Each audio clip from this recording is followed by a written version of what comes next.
Bienvenue à cette édition d'Info.tvC du mardi 4 mai. Oui, le 4 mai déjà, ça va tellement vite. On a espoir d'un printemps aujourd'hui. Il fait beau, il fait chaud, pas chaud comme l'été, mais chaud comme une belle journée de printemps. J'espère que vous en avez profité aujourd'hui. On commence tout de suite avec les cas confirmés de la COVID-19 par le CIS du Bas-Saint-Laurent. Aujourd'hui, 49 nouveaux cas ont été confirmés pour un total de 3 152 cas au Bas-Saint-Laurent. Donc, 402 cas sont toujours actifs. Dans la Matapédia, nous sommes à 69 cas, dont 6 cas actifs. Donc, aucun nouveau cas aujourd'hui. Les 2 cas nouveaux datent de ce week-end. Aujourd'hui, 4 mai, on a eu un point de presse du premier ministre François Legault en compagnie de Christian Dubé, le ministre de la Santé, et Dr Horacio Arruda, pardon. Donc, des assouplissements de quelques endroits au Québec concernant les mesures de rouge foncé, les mesures d'urgence. Donc, dans le coin de Québec, on revient au rouge normal. Dans l'Outaouais, les écoles primaires seront ouvertes. Et en Abitibi-Témiscamingue, ça va tellement bien qu'ils passent du orange au jaune. Imaginez-vous donc. Donc, il y a de l'espoir, tout le monde. On peut retourner plus bas dans l'échelle. En voici la preuve. Aucun changement pour le Bas-Saint-Laurent. On a beaucoup de cas à tous les jours. Et c'est stable, mais c'est stable haut. Donc, il faut continuer nos efforts. Puis surtout dans la Matapédia pour justement pas tomber dans les mesures extrêmes, là, les mesures d'urgence rouge foncé. Il faut continuer de tenir le cap et de se retrousser les manches, faire les mesures, porter le masque, laver nos mains, le 2 mètres de distance. Très important de toujours respecter ces consignes. Le premier ministre a mis l'accent sur le graduellement. On déconfine graduellement. Petit à petit, c'est la clé. Et aussi, la clé du déconfinement, eh bien, c'est la vaccination. Ça a été mentionné à plusieurs reprises au courant du point de presse. On doit avoir 75 % de la population qui a reçu une première dose. C'est déjà atteint dans les groupes d'âge de 65 ans et plus, 75 %. C'est à partir de là, avec les gens de 65 ans et moins, que c'est plus ralenti comme pourcentage. Donc, allez vous faire vacciner si vous voulez avoir un bel été, conditions essentielles, toujours selon le premier ministre. Donc, pour avoir un bel été, on se fait vacciner. Ça va devenir un slogan. Dans la Matapédia, je suis allée du côté de Clic Santé, le site web pour prendre rendez-vous. Il y a des rendez-vous pour les 45 ans et plus à partir d'aujourd'hui. Et dès mercredi, pour les 40 ans et plus, vous allez pouvoir prendre votre rendez-vous. En date d'aujourd'hui, 4 mai, il y avait des places disponibles, beaucoup de places disponibles. Du 19 mai à la fin mai, là, il y avait beaucoup de places. Pour les journées avant le 19 mai, c'était complet. Donc, surveillez quand ça va être le tour de votre groupe d'âge, là, les 45 ans et plus, les 40 ans et plus dès mercredi, puis les 35 ans et plus dès vendredi. Vous pourrez prendre votre rendez-vous. Sachez que ça va après le 19 mai et plus tard. La santé publique aussi évalue déjà la possibilité de vacciner les 12 ans et plus durant l'été pour avoir une première dose et une deuxième dose à la rentrée scolaire. Comme ça, tous les jeunes du secondaire seraient immunisés, en fait, avec le vaccin. Donc, c'est une possibilité. On en saura plus tard. On en saura plus tard. Et il y a une stratégie aussi qui va être à suivre pour avoir notre deuxième dose. Parce que là, on veut avoir 75 % de la population qui est vaccinée avec la première dose, mais il faut avoir la deuxième aussi. Donc, suite au plan là, qu'à tous les 2 jours, il y a 5 ans de moins qui peuvent prendre rendez-vous, nous aurons une stratégie pour la deuxième dose. Ça a été un gros week-end, une grosse semaine pour la Matapédia. Il y a eu 2 incendies. Donc, suite à l'incendie de la rue Proulx la semaine dernière, la ville d'Amqui, avec l'aide d'une citoyenne, ont organisé une aide collective. Donc, on se soutient et on va porter des dons de vêtements, meubles, matériel d'hygiène personnelle à l'aréna d'Amqui. Donc, de lundi à jeudi jusqu'en soirée, vous pouvez prendre rendez-vous. C'est important de prendre rendez-vous à la ville d'Amqui pour pouvoir aller donner vos objets que vous voulez donner aux familles. Par la suite, ça sera redistribué. Et il y a aussi eu un gros incendie dimanche soir à Cozapscal qui a mis 2 familles à la rue parce que c'est une perte totale aussi dans la rue Morin, une maison fraîchement rénovée qui hébergeait un couple et une jeune famille. Donc, tout de suite après cet événement, quand ça s'est su, il y a 2 GoFundMe, des levées de fonds sur Internet qui ont été partis pour ces 2 familles-là. Donc, on est de tout cœur avec vous. Et j'en profite aussi parce que le 4 mai, c'est la Journée internationale des pompiers. Merci. Merci beaucoup de risquer votre vie chaque jour pour que nous soyons en sécurité, les citoyens. On apprend aujourd'hui que Marie-Ève Proulx, qui est entre autres la ministre déléguée au Bas-Saint-Laurent, démissionne suite à des plaintes de harcèlement. On en saura plus dans les prochaines heures. Un printemps hâtif et la température qui ira en augmentant dans les prochaines semaines dans l'est du Québec. Il faudra redoubler de prudence pour les feux de broussailles, nous prévient la SOPFEU. Ici, on a été un peu épargné avec les feux de broussailles en début de printemps parce qu'on a eu une chute de neige tardive, mais reste que le mois de mai pourrait toutefois changer la donne dans les feux de broussailles parce que la végétation au sol est très sec, donc c'est très dangereux. Aujourd'hui à l'émission, nous avons 2 entrevues, 2 sujets pour vous. Point de presse du 6 Bas-Saint-Laurent du 30 avril dernier et visite à l'école Sainte-Ursule où on fait des dégustations et des découvertes culinaires. Bonjour tout le monde, merci d'être là. D'entrée de jeu, je voudrais mentionner qu'on a collectivement un coup de barre à donner. Au cours des 7 derniers jours, l'incidence de la COVID-19 dans le Bas-Saint-Laurent, l'incidence journalière sur les 7 derniers jours nous place le Bas-Saint-Laurent comme la région où le taux par 100 000 est le plus élevé avec la région de Chaudière-Appalaches. Ça veut dire qu'au cours des 7 derniers jours, l'incidence de la COVID-19 dans notre région est plus élevée par 100 000 de population qu'elle ne l'est à Québec, qu'elle ne l'est à Montréal, qu'elle ne l'est à Laval. Et pourtant, ces villes ou ces régions-là ont une densité de population autrement plus grande que la nôtre. C'est dire que nous avons un problème à corriger. Jusqu'à tout récemment, on avait une moyenne de 15 cas par 100 000 par jour et ça nous mène donc ça nous menait à des moyennes d'environ 30 cas par jour. Ça, c'est à peu près ce qui était la moyenne québécoise il y a pas longtemps. Et depuis une semaine, nous en sommes rendus à 25 par 100 000, ce qui nous donne une incidence qui est nettement une des plus élevées au Québec. C'est comme je l'ai évoqué. 50 cas par jour, c'est beaucoup. 50 cas par jour, sur un mois, c'est 1500 cas, 1500 personnes malades. Et ça, c'est non seulement trop, c'est aussi de nature à augmenter le risque qu'il y ait des importantes répercussions sur notre fonctionnement dans le Bas-Saint-Laurent. À 1500 personnes malades par mois, ça fait en sorte que le risque que le fonctionnement de nos services de garde, de nos écoles, de nos différents milieux de travail qui devront fermer pendant des périodes augmente. On augmente également de façon importante le risque qu'il y ait des éclosions dans nos milieux de soins, comme on l'a vu tout récemment encore, mais également que les éclosions reprennent dans des milieux vulnérables, comme les résidences pour personnes âgées, alors que, évidemment, la vaccination va bon train, mais que la couverture vaccinale n'atteint pas 100%. Enfin, à 1500 cas en moyenne par mois, on augmente statistiquement de façon importante le risque de voir nos gens être hospitalisés. Clairement, dans le dernier mois, avec 800 cas environ par mois, on a obtenu malheureusement nos hospitalisations les plus élevées qu'on n'a jamais connues. On avait jusqu'à tout récemment 12 personnes hospitalisées. Il y a des fluctuations vers le bas au cours des derniers jours qui nous amènent à 10, heureusement. Maintenant, le prochain mois sera difficile.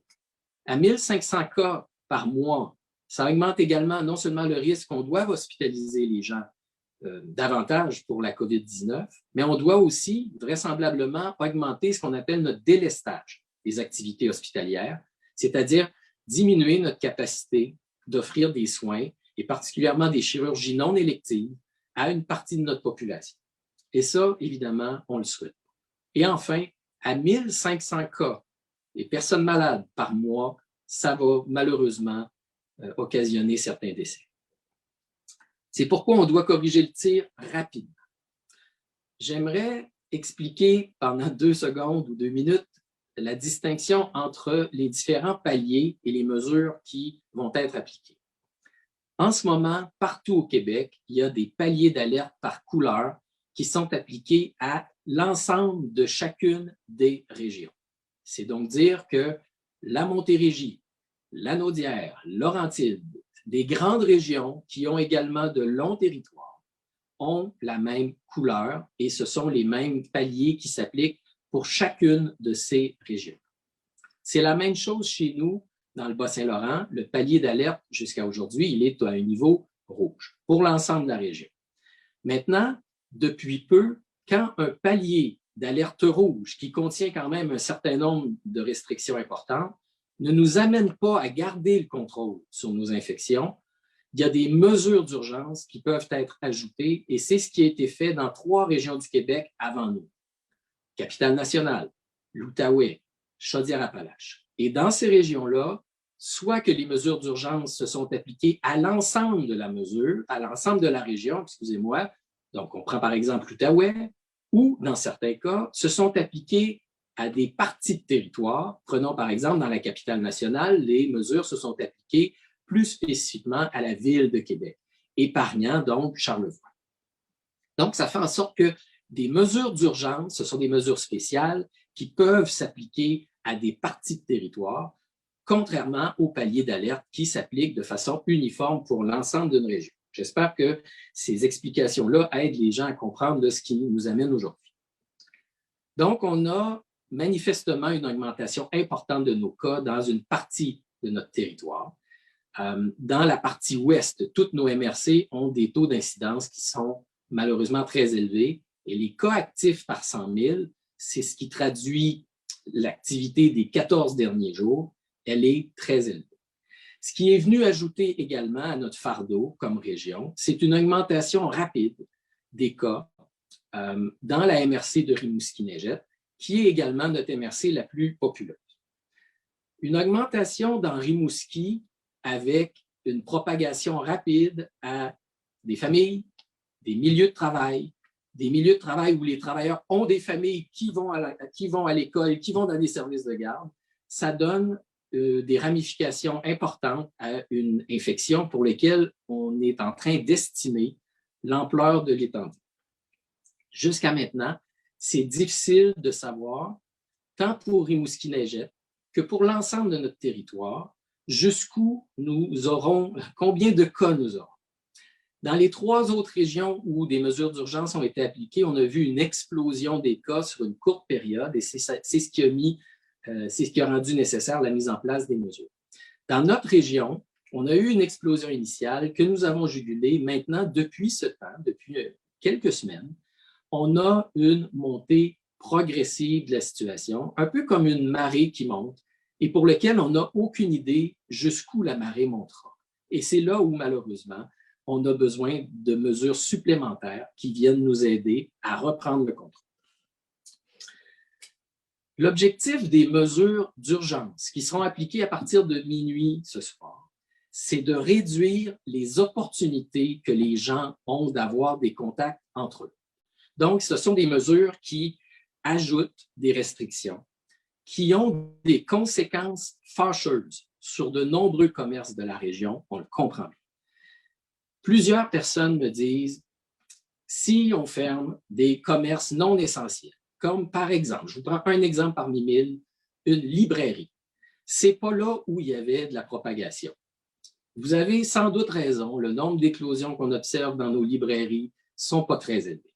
C'est pas ça le but. Le but des mesures d'urgence qui visent à fermer et qui malheureusement viennent ensemble dans toutes les autres régions du Québec qui subissent ça, c'est que ça diminue le nombre de déplacements non essentiels.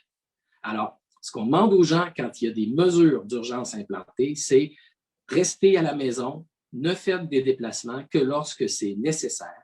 Il y a un certain nombre de commerces qui ont été identifiés comme étant essentiels. Sinon, on demande aux gens d'éviter de se rencontrer, malheureusement, éviter de se réunir, éviter évidemment d'aller dans différents commerces.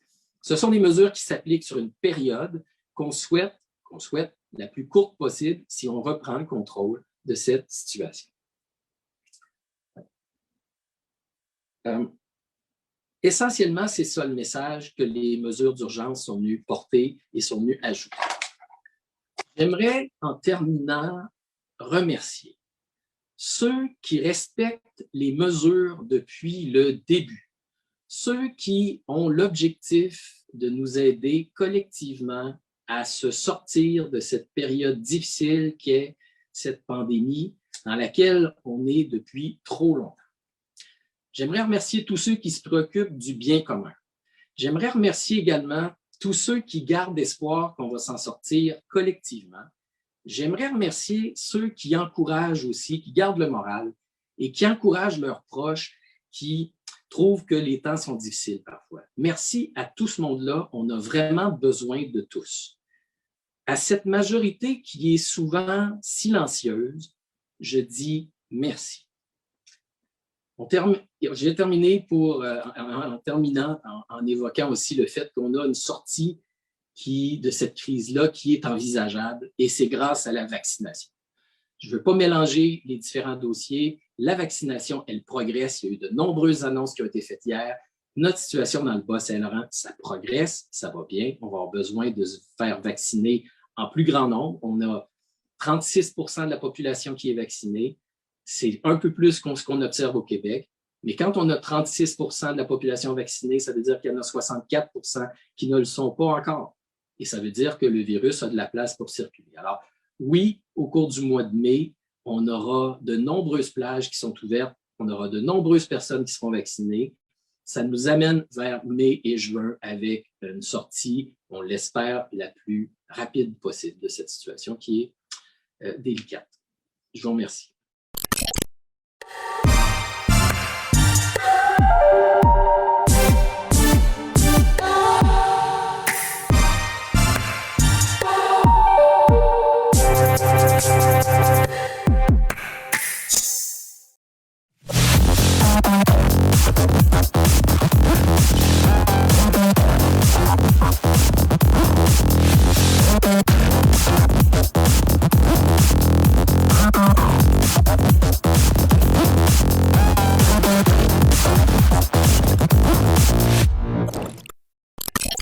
L'École Sainte-Ursule propose une nouvelle thématique à ses élèves, soit celle de la découverte culinaire.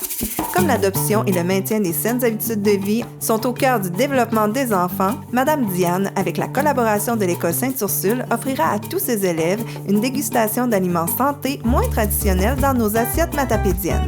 Le 15 avril dernier, les jeunes se sont étonnamment régalés d'une trempette d'hummus à l'ail, accompagnée de croustilles de betterave et de patates douces, ainsi que de légumes.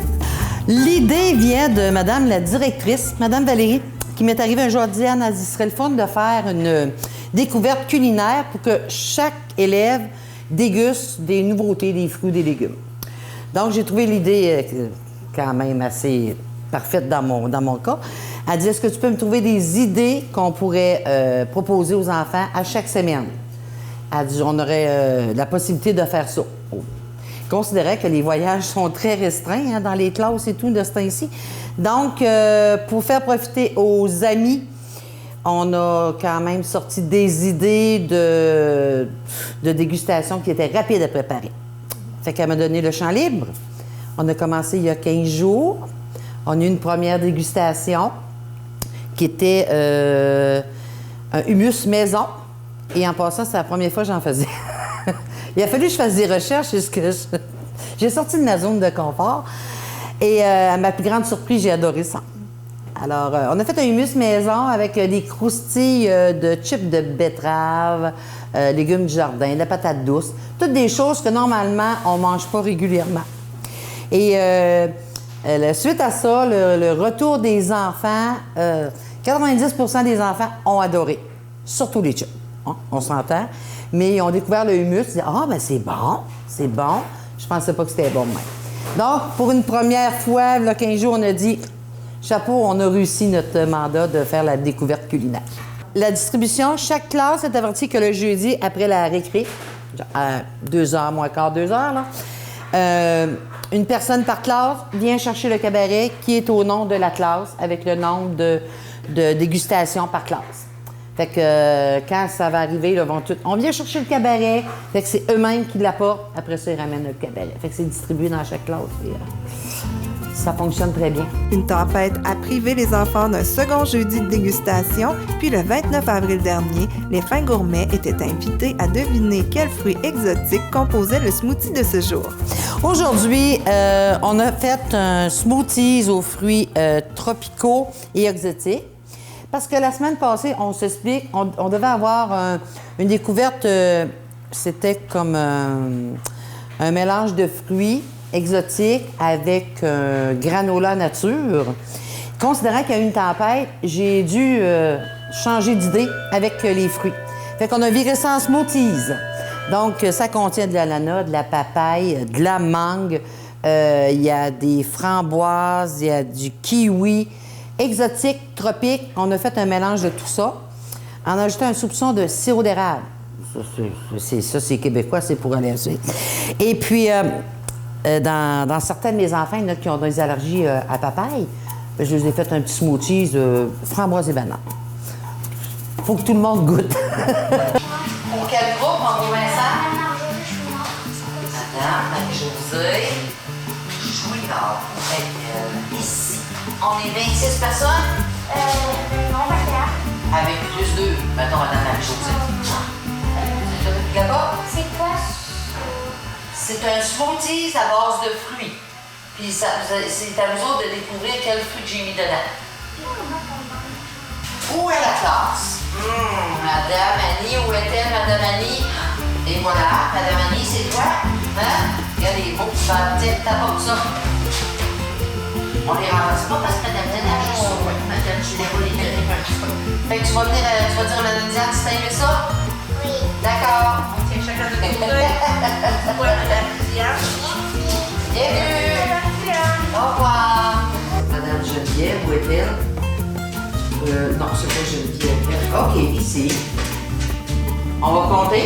Il y a 3 plus 2, ça fait 25. On regarde 4, 9, 12, 14, 15, 18, 20, 22, 24, 26. Moi, je pense que vous êtes correct. Pas d'allergie dans votre groupe? Non. OK. Il y a Amy. Ah, mais elle en prend pour apprendre Amy. Non. Je pense. Non, elle a quelque chose de spécifique à en prendre. Ouais. Échappez-les pas, hein, parce que je n'ai pas d'autres, les gars. Allô? Oui, oui, mes amis. Quel est le groupe? Amélie, puisque Madame Amélie est là. OK. On attend vos commentaires, les filles. La série de découvert, ouais, je sonne l'autre fois. OK. On découvre les fruits, puis on vient de dire Madame Diane après, OK? Bonjour. Vous êtes le groupe de... Madame Stéphanie. Ben oui, je le savais. Madame Stéphanie, où? Madame Stéphanie, c'est moi qui amène ça. Bonne dégustation. Bye. Salut, Joseph. Je prends la chose. Ben non, Madame Claudine, faut que tu partes à quel bord? Tu dégustes puis tu me donnes tes commentaires? Oui. Parfait. On va voir. C'était quoi au bonhomme? Non, je le sais pas. Je le sais pas. Je me pas, là. Non, il était pas Martin. Merci. Bonjour, Marcel. Vous êtes dans le groupe, là? Dégustation. Dans le groupe, hein? Nathalie. Madame Nathalie. Les deux dans le groupe à Madame Nathalie. Y a-t-il des allergies dans votre groupe? Non, juste ça. Oh, ben non, on va dire qu'on a fait.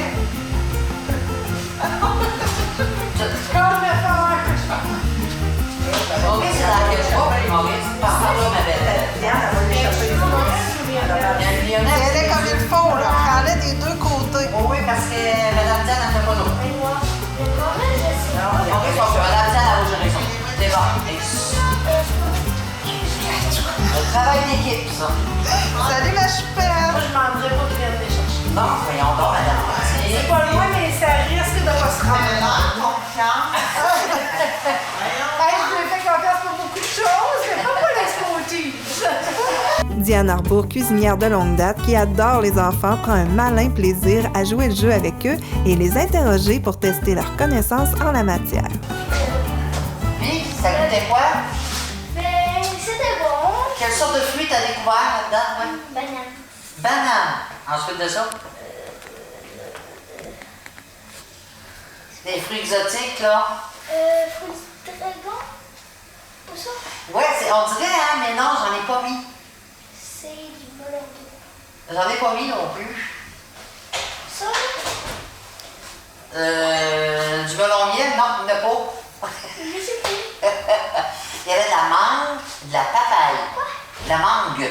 Ah, de la mangue, Ouais, de la papaye. la papaye, Des ananas. des ananas, Des kiwis. des kiwis. C'est quoi j'ai dit? J'ai mis du cantaloupe. Ah. Ouais, puis il y avait un peu de framboise, puis ouais. Il y en a la moitié. Ah, c'est bon. bon. OK, parfait. C'était gentil. C'était gentil, merci. Toi aussi, t'es gentil. Quel fruit t'as goûté, toi? Il y avait de la mangue, Oui. C'est bon. Après ça? des framboises, Oui, il y en a un petit peu. puis je sais pas. Je sais pas. Mais t'as retrouvé le goût de mangue? Oui. Ah, c'est bon, c'est un connaisseur. Merci, bye-bye. Bon, ma belle Maë, fille, quel fruit t'as reconnu? La mangue, La mangue, oui. les framboises, Les framboises. Hein? les raisins, J'ai pas compris. Les raisins? Ben oui, c'est vrai, je pense qu'il y avait des raisins surgelés que j'avais mis, t'as raison. C'est peut-être ça, des fois, les petites croûtes ou je sais pas quoi, là. Oui, il y avait des raisins. T'as-tu goûté la papaye? L'ananas? Le kiwi? Non, t'as pas goûté? Ah. T'as aimé ça? Oui? Bon, c'est à découvrir. Hein? C'est beau. La semaine prochaine, ça va être un autre affaire. On sait pas quoi. Surprise. Il n'y a pas que les élèves qui participent, les enseignantes et enseignants, ainsi que le personnel de soutien et les professionnels aussi. C'est ça. L'ananas puis le cantaloupe, là, ça faisait comme un petit goût pour moi, c'est ça. C'est ça. OK, avant, t'es pas si pire. Non, vous êtes pas si pire. Pas si Mais pire. il n'y a pas de banane encore. Ah, OK. Non, elle a des jokes qu'on disait, il me semble qu'il manque un petit quelque chose. Avec Francis, on était là. On était pas trop parler. Oh, oui, c'est ça, ouais. Ah, c'était très bon. Hey, merci beaucoup. Merci, bye-bye. Oui, exotique. Oui, ananas. Non, aucune banane là-dedans. Ah. Ils viennent d'éliminer des élèves. Pas de banane. Oui. Ah. Oui, kiwi. Oui. Non, aucune orange. Quoi d'autre? Il y a de la papaye. De la mangue. OK. Et du kiwi. Au revoir! Ils ont fait une activité pour savoir les enfants qui ont dit. Là, t'entendais les enfants. Ouais! Oh! Ouais.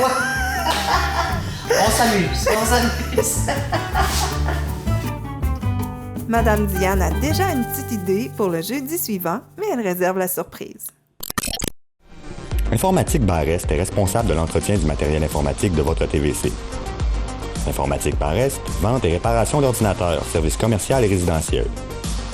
418-629-INFO. Merci beaucoup d'avoir été des nôtres. C'est déjà terminé pour cette édition de l'Info.tvc Express du mardi 4 mai. Je vous souhaite une très belle semaine en espérant sous le soleil, mais on sait que dès demain, il y aura de la pluie. Nous, on vous retrouve vendredi pour d'autres nouvelles matapédiennes.